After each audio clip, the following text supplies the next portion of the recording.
kí gbogbo àwọn káàrọ̀ oòjíire nítorí pé. Next level ní tọ̀tẹ̀ yìí tí Yorùbá Nation Youth pẹ̀lú àjọṣepọ̀ Yorùbá World Media ọmọ yẹn nàná fáyé lórí ọ̀rọ̀ òmìnira ilẹ̀ Yorùbá.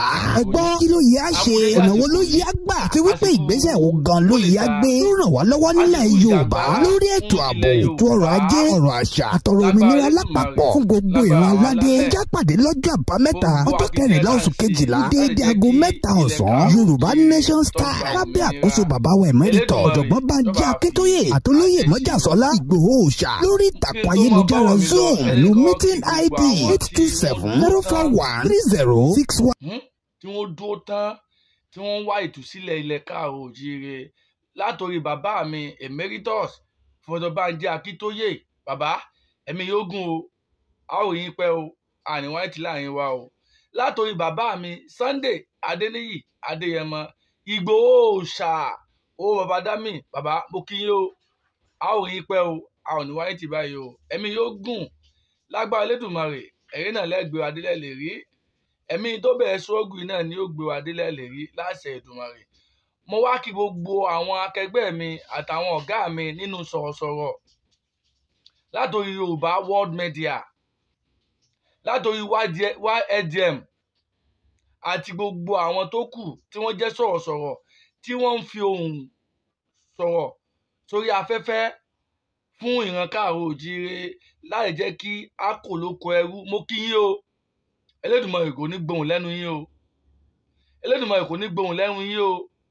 Àwọn alálò ní fi yín sílẹ̀ o, ilẹ̀ káàrọ̀ oòjíire tẹ́ ń jà fún náà ò ní fi yín sílẹ̀. Gbogbo àìmọ́ lè sọ̀rọ̀ mọ́ kò ní ṣẹlẹ̀ sẹ́nìkankan yín o, lágbára lọ́wọ́ Ọlọ́run ọba. Ilẹ̀ lérí tàjọ ń pariwo yìí àjọ débẹ̀ ni láṣẹ Èdùmàrè. Lẹ́ẹ̀kan sí mo kí ń káàbọ̀ sórí ètò. Gbogbo ẹni tí ẹ bá rí fídíò tí mo ṣe yìí, mo bẹ̀ yín ni mo rọ̀ yín ni, ẹ bá mi pín kó lọ viral dáadáa. Ìpolówó ìpàdé fún ìlọsíwájú ọmọ káàrọ̀ oòjíire tá a fẹ́ ṣe ní on the 14 òun ni mo wá polówó fún yín o. Mo fẹ́ kí a túyáyá kẹ́ túyáyá, orí Zoom meeting láti fẹ́ ṣe, kí ẹ túyáyá kẹ́ ẹ darapọ̀ mọ́ wa. Emeritus bàbá wa, bàbá dáadáa wọ́n wà ń bẹ̀, bàbá wa Sunday Adéníyì Adéyẹmọ wà ń bẹ̀, gbogbo àwọn sọ̀rọ̀sọ̀ pátápátá ló wà ń bẹ̀, àti àwọn èèyàn jàǹkànjàǹkàn ni wọ́n wà nínú ìpàdé náà fún ìlọsíwájú ilẹ̀ Yorùbá, ibi tá a ti ń bọ̀ àti ibi tá a ń lọ. Mo fẹ́ kẹ́ ẹ darapọ̀ mọ́ wa lórí Zoom meeting yẹn. Next level ní tọ̀tẹ̀ yìí tí Yorùbá Nation Youth pẹ̀lú àjọṣepọ̀ Yorùbá World Media ọmọ yẹn nàná fáyé lórí ọ̀rọ̀ òmìnira ilẹ̀ Yorùbá. Ẹ gbọ́ kí ló yẹ á ṣe, ọ̀nà wo ló yẹ á gbà, àti wípé ìgbésẹ̀ wo gan ló yẹ á gbé tó ràn wá lọ́wọ́ nílẹ̀ Yorùbá lórí ètò ààbò, ètò ọrọ̀ ajé, ọrọ̀ àṣà àtọ̀rọ̀ òmìnira lápapọ̀ fún gbogbo ìran aládé. Ẹ já pàdé lọ́jọ́ àbámẹ́ta ọjọ́ 14 oṣù kejìlá déédéé aago 3 ọ̀sán Yorùbá Nation Style lábẹ́ àkóso bàbá wa Emeritus ọ̀jọ̀gbọ́n Bánjí Akíntóyè àtolóyè Mọ́jàsọ́lá Ìgbòho Òòṣà lórí ìtàkùn ayélujára Zoom pẹ̀lú meeting ID 827-041-30613 passcode sì jẹ́ 567100. Fàlàyé síwájú sí i kàn sí www.yorubanationyouth.org. Bákan náà ni ẹ kàn sí Dr. Zabi aka Ayé Ọpẹ́yọ tí wọ́n jẹ́ Yorùbá World Media President, Comrade Ọláolúwa Adéníyì aka Bàbá Lẹ́kìtì home based chairman Yorùbá World Media, Comrade Ọláyọmí Kóìkì popularly known as Kóìkì Media, Comrade Olúwakẹ́mi Ìfẹ́olúwa known as Lady K.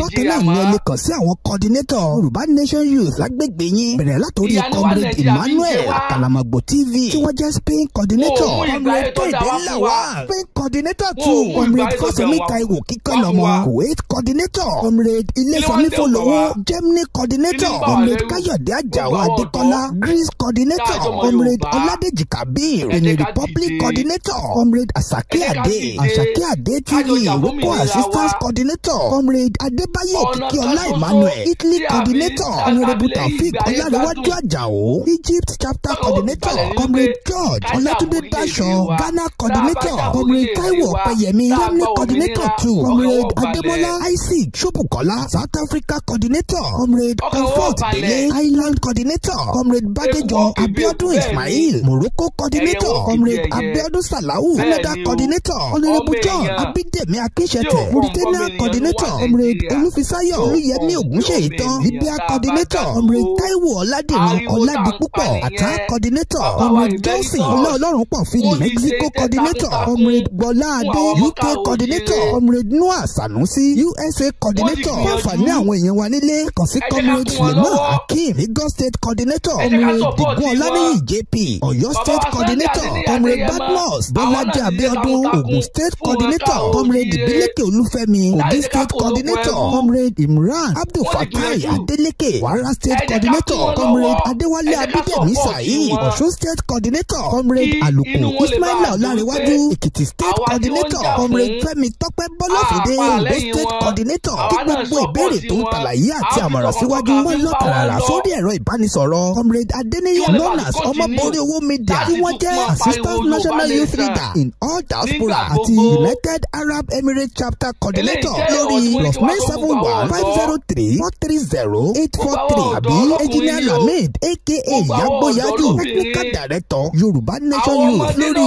+971-525-261-442 Comrade Oyègúnlẹ̀ Olúwamáyọ̀wá Ọmọtóyèlé aka Omeyo Southwest coordinator wọ́n ti jẹ́ home based youth leader lórí +234-703-717-3355 tàbí Prophet Ayọ̀délé Olúgunlolúwa gan tí wọ́n jẹ́ Yorùbá Nation national youth leader in all diaspora lórí +1-803-846-1116. Ó ṣe pàtàkì fún gbogbo wa láti mọ̀ wípé nínú ìpàdé àpérò àpapọ̀ tó ń bọ̀ yìí gbogbo wa là ń retí ń bẹ̀ o.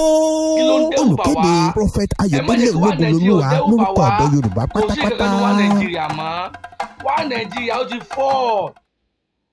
ó ti fọ́ ẹ mọ̀ ẹ̀ka ìwọ̀ bá wà mọ́ àwa ẹnẹ́dẹ́ ká jí gìrì ká dúró ẹsẹ̀ wa méjèèjì ká sọ wípé sẹ́ nǹkan tá a fẹ́ lélẹ́yìí kò sí nǹkan tí ìbànújẹ́ rẹ̀ ṣe fún wa o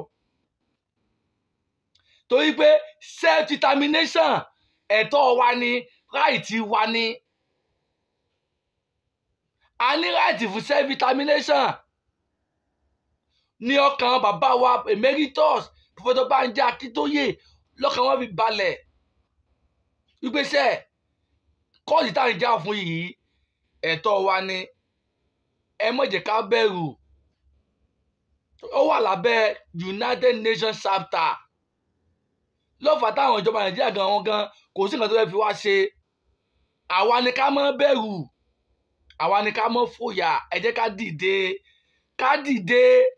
dìde ká jọ jà fún orílẹ̀-èdè Yorùbá nation no going back Yorùbá nation no looking back orílẹ̀-èdè Yorùbá òun la fẹ́ a fẹ́ wá Nàìjíríà mọ́ ó tó gẹ́ kí ló dé a sì ìlú yá àwọn olórí ibú táyé wọn bàjẹ́ pátápátá tó ẹgbẹ́ àwọn náà ní jẹ́ ọmọ wọn àwọn ni wọ́n ń fìyà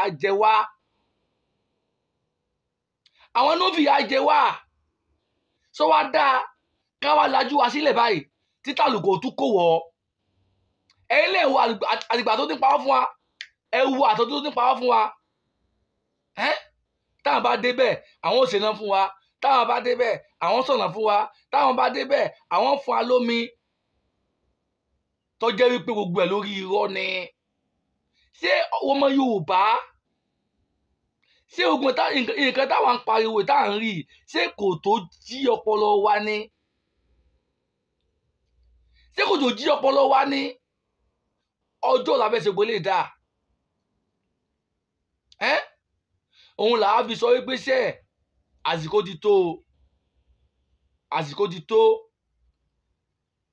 tá a dá dúró population wa tó dá dúró kódà àwọn tí ò tó wá lórílẹ̀‐èdè wọ́n dá dúró náà wọ́n ṣèjọba tiwọn wọn ò tó ìlà àárín àbí ìlà àrùn gan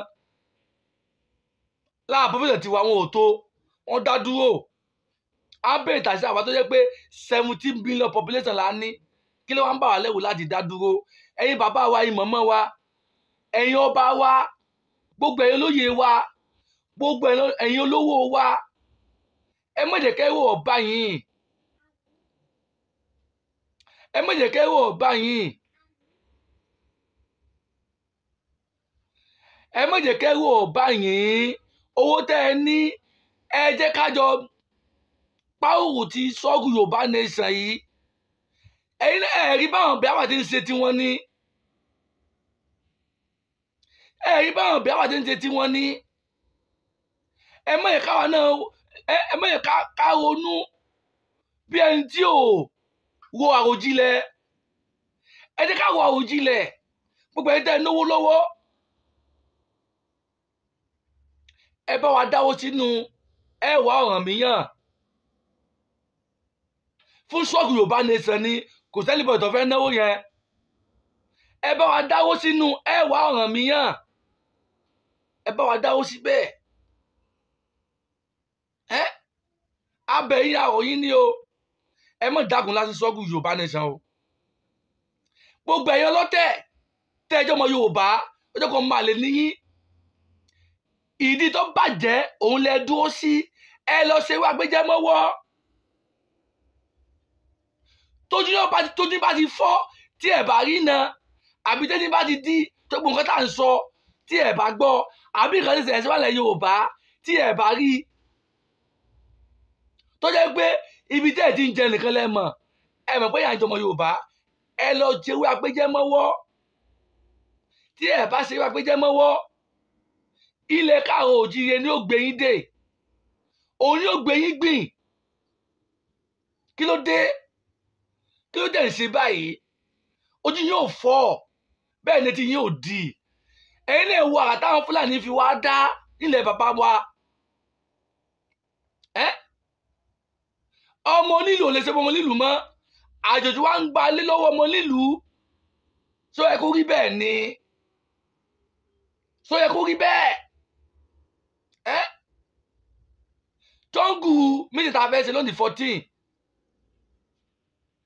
Màá play fún yín, ẹ gbọ́. Tẹ́ ẹ bá gbọ́ tán, ẹ bá wa pín ọ̀rọ̀ yìí kó lọ dáadáa. Ẹ bá wa spẹ́ ọ̀rọ̀ yìí tó kọ́ lọ fárá, kọ́ lọ kan àwọn tó yẹ kọ́kànlá. Kí wọ́n wá fi pàdé yẹn, kí wọ́n wá gbọ́ ọ̀rọ̀ ibi tó Yorùbá nation dé àti ibi títí lọ. Next level ní tọ̀tẹ̀ yìí tí Yorùbá nation yìí pẹ̀lú àjọṣepọ̀ Yorùbá World Media ọmọ yẹn nàná fáyé lórí ọ̀rọ̀ òmìnira ilẹ̀ Yorùbá. Ẹ̀gbọ́n inú ìyá ṣe ìnáwó ló yí àgbà àti wípé ìgbésẹ̀ wo gan ló yí àgbé ràn wá lọ́wọ́ nílẹ̀ Yorùbá lórí ètò ààbò, ètò ọrọ̀ ajé, ọrọ̀ àṣà, àtọ̀rọ̀ òmìnira lápapọ̀ fún gbogbo ìran aládé. Ẹjá pàdé lọ́jọ́ àbámẹ́ta ọjọ́ 14 oṣù kejìlá déédéé aago 7 ọ̀sán. Yorùbá nation star lábẹ́ àkóso bàbá wa Emeritus ọ̀jọ̀gbọ́n Bánjí Akíntóyè àtolóyè Mọ́jàsọ́lá Ìgbòho Òòṣà lórí ìtàkùn ayélujára Zoom pẹ̀lú meeting ID 827-041-30613 passcode sì jẹ́ 567100. Fálàyé síwájú sí i kàn sí www.yorubanationnews.org. Bákan náà ni ẹ lè kàn sí Dr. Zabby aka Ayé Ọpẹ́yọ tí wọ́n jẹ́ Yorùbá World Media President, Comrade Ọláolúwa Adéníyì aka Bàbá Lẹ́kìtì, home based chairman Yorùbá World Media, Comrade Ọláyọmí Kóìkì, popularly known as Kóìkì Media, Comrade Olúwakẹ́mi Ìfẹ́olúwa known as Lady K. Bákan náà ni ẹ lè kàn sí àwọn coordinator Yorùbá Nation Youth lágbègbè yín bẹ̀rẹ̀ látòrí Comrade Emmanuel Àkàlàmọ̀gbò TV tí wọ́n jẹ́ Spain coordinator, Comrade Kéde Lawal coordinator 2, Comrade Fásọmí Táíwò Kíkẹ́lọ́mọ lead coordinator, Comrade Ilésẹ̀mí Fólówó Germany coordinator, Comrade Káyọ̀dé Àjàó Adékọ́lá Greece coordinator, Comrade Ọládèjì Kabir Benin Republic coordinator, Comrade Asake Ade TV local assistance coordinator, Comrade Adébáyé Òkìkíọlá Emmanuel Italy coordinator, Honourable Taofeek Ọlárẹ̀wájú Àjàó Egypt chapter coordinator, Comrade George Ọlátúndé Dasho Ghana coordinator, Comrade Táíwò Ọpẹ́yẹmí Germany coordinator 2, Comrade Adémọ́lá Isaac Ṣóbùkọ́lá South Africa coordinator, Comrade Comfort Délé Island coordinator, Comrade Bádéjọ Abíọ́dún Ismail Morocco Koko coordinator comrade Abiodun Salau, Canada coordinator honourable John Abidemi Akínsẹ̀tẹ̀, Mauritania coordinator comrade Olúfisáyọ̀ Olúyẹmí Ògúnṣèyítán, Libya coordinator comrade Táíwò Ọládìran Ọládipúpọ̀, Àtà coordinator comrade Johnson Ọláọlọ́runpọ̀ Philip, Mexico coordinator comrade Bọ́lá Adé, UK coordinator comrade Noah Sanusi, USA coordinator. Fún àǹfààní àwọn èèyàn wa nílé, kàn sí comrade Suleiman Akeem, Lagos state coordinator comrade Digun Ọláníyì JP, Ọ̀yọ́ state coordinator comrade Badmus Bọ́lájí Abíọ́dún, Ògùn state coordinator comrade Ìbílẹ̀kẹ̀ Olúfẹ́mi, Kogi state coordinator comrade Imran Abdul Fatai Adeleke, Kwara state coordinator comrade Adéwálé Abídẹ̀mí Saheed, Ọ̀ṣun state coordinator comrade Àlùkò Ismaila Ọlárẹ̀wájú, Èkìtì state coordinator comrade Fẹ́mi Tọ́pẹ́ Bọ́lọ́fìndé, Ondo state coordinator. Kí gbogbo ìbéèrè tó ń tàlàyé àti àmọ̀ràn síwájú wọ́n lọ tààrà sórí ẹ̀rọ ìbánisọ̀rọ̀ comrade Adéníyì known as Ọmọborí Owó Media, tí wọ́n jẹ́ assistant national youth leader in all diaspora àti United Arab Emirates chapter coordinator lórí +971 503 430 843 àbí engineer Lamid aka Yagboyaju, technical director Yorùbá Nation Youth lórí +971 525 261 442. comrade Oyèdélé Olúwamáyọ̀wá Ọmọtóyèdé aka Omeyo Southwest coordinator, wọ́n ti jẹ́ home-based youth leader lórí +234 703 717 3355 tàbí prophet Ayọ̀délé Olúgbòlúwa gan, tí wọ́n jẹ́ Yorùbá Nation national youth leader in all diaspora lórí +1 803 846 1116. Ó ṣe pàtàkì fún gbogbo wa láti mọ̀ wípé ní ìpàdé àpérò àpapọ̀